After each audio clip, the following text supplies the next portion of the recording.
Before we get started with this poem, let's take a look at some birch trees. Here's one of some birch trees leaning a little bit. Notice that a birch tree can get pretty tall, but the trunks don't get very wide. That's an important detail to know as you start to read this poem. Also note the whiteness of the trunk. That's also a characteristic of birch trees. Here's a picture of birch trees in autumn. The leaves of the birch tree always turn bright yellow and they're very pretty. The leaves themselves are small and kind of triangular shaped. They come to a sharp point, and they're pretty common around here. And finally, here are some birch trees in winter that have been bowed by ice storms. Take a look at that and remember that image as we get into the poem. And before we begin reading the poem, let's remember that Robert Frost wrote in the first half of the 20th century. He grew up in rural New England and was interested in writing meaningful poetry with homey settings that he knew well. Okay, let's read a little bit. When I see birches bend to left and right across the lines of straighter, darker trees, I like to think some boy's been swinging them. But swinging doesn't bend them down to stay. Ice storms do that. Often you must have seen them loaded with ice a sunny winter morning after a rain. They click upon themselves as the breeze rises, and turn many-colored as the stir cracks and crazes their enamel. So when the breeze comes up, these ice-covered branches sway and bump against each other. That's what click upon themselves means.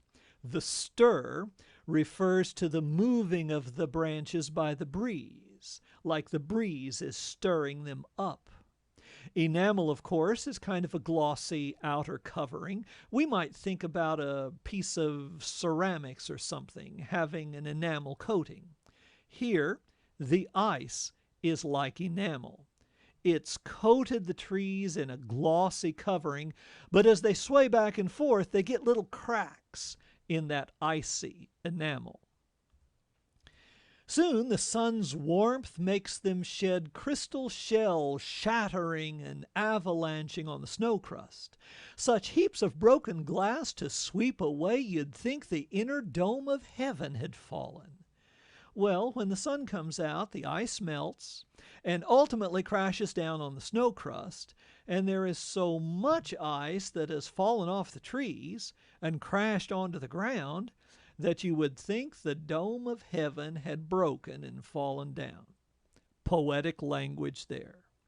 They are dragged to the withered bracken by the load, and they seem not to break, though once they are bowed for so long, they never right themselves. The they here refers to the birch trees. Bracken is shrubs of various kinds that grow out in the wild. So, they are dragged to the withered bracken. That means that all that ice on them drags them down to the ground, to the bracken. And of course, it's withered bracken because it's wintertime, and the shrubs are in their dead phase.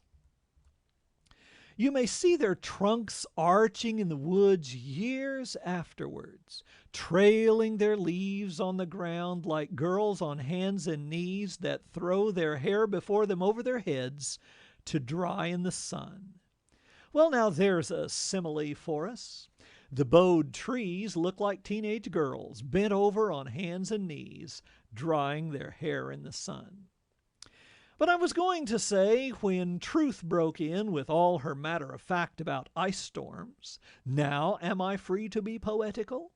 I should prefer to have some boy bend them, as he went out and in to fetch the cows. Some boy too far from town to learn baseball, whose only play was what he found himself, summer or winter, and could play alone. So the speaker is telling us that he knows what bends birch trees, ice storms. but he would like to think that they are bent by boys playing on them. Country boys who live a long way from town and have to entertain themselves with their own imaginations. One by one he subdued his father's trees by riding them down over and over again until he took the stiffness out of them, and not one but hung limp, not one was left for him to conquer. He learned all there was to learn about not launching out too soon, and so not carrying the tree away clear to the ground. He always kept his poise to the top branches, climbing carefully with the same pains you use to fill a cup up to the brim and even above the brim. Then he flung outward, feet first, with a swish, kicking his way down through the air to the ground. So, the way boys play on birch trees is to climb up those skinny trunks as far as they can, kick out their legs, lean forward, and then let the tree bend and take the boy down to the ground. Now, this is where the sauce begins to thicken. This is where the poem starts to be about something more than just birch trees. So was I once myself a swinger of birches, and so I dream of going back to be. It's when I'm weary of considerations, and life is too much like a pathless wood where your face burns and tickles with cobwebs broken across it, and one eye is weeping from a twig's having lashed across it open. I'd like to get away from earth a while, and then come back to it and begin over. So here we have an important simile. Life being like a pathless wood. I suppose we've all, at one point or another, been in the woods and veered off the path, maybe to take a shortcut.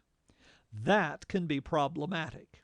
You can get into some pretty dense stuff, have a small branch smack you across the eye, and just kind of lose your bearing. The poet says that sometimes life is like that. And we know that it is. In fact, a good bit of the time it is. You probably feel that right now, trying to keep up with schoolwork and jobs and family and whatever else. When life is like this, we get weary of considerations. Considerations here means worry, planning, trying to figure things out. How are we going to get the doctor bills paid this month? Where are we going to find enough money to get the brakes replaced on the car? When am I going to find time to study for that math test? What am I going to do about my unreasonable boss? Considerations. They wear us out. We get weary of them. The speaker says that when life gets like that, he'd like to climb to the top of a birch tree and get away from earth a while. Just get away from all these troubles.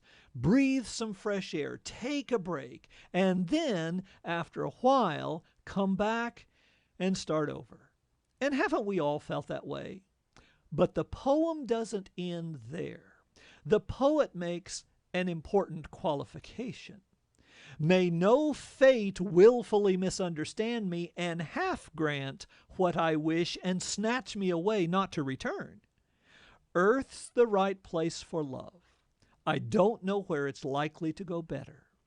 I'd like to go by climbing a birch tree and climb black branches up a snow-white trunk toward heaven till the tree could bear no more but dipped its top and set me down again.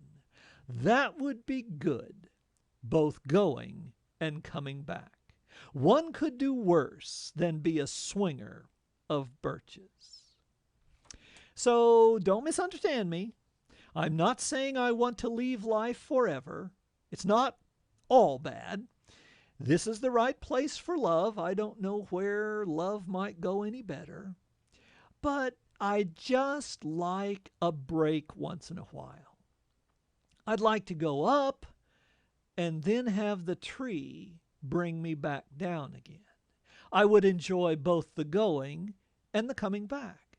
And you know the old saying about vacations making us happy twice, once when we leave and once when we come back home. Well, it's the same thought. I wanted us to read this poem as we consider metaphor because in the end, this poem is built upon a central metaphor. Life being like a pathless wood. Now, we've got other smaller metaphors and similes sprinkled around, but the insight of the poem is built upon that one central metaphor of life and the pathless wood. And we can all relate to that. Let's talk real quickly about subject and theme. We might say that the subject is life's difficulties and how we react to them. And perhaps we could say that the theme is that however much we sometimes want to get away from our lives and our problems and have a break, it's human nature to want to come back refreshed and begin again.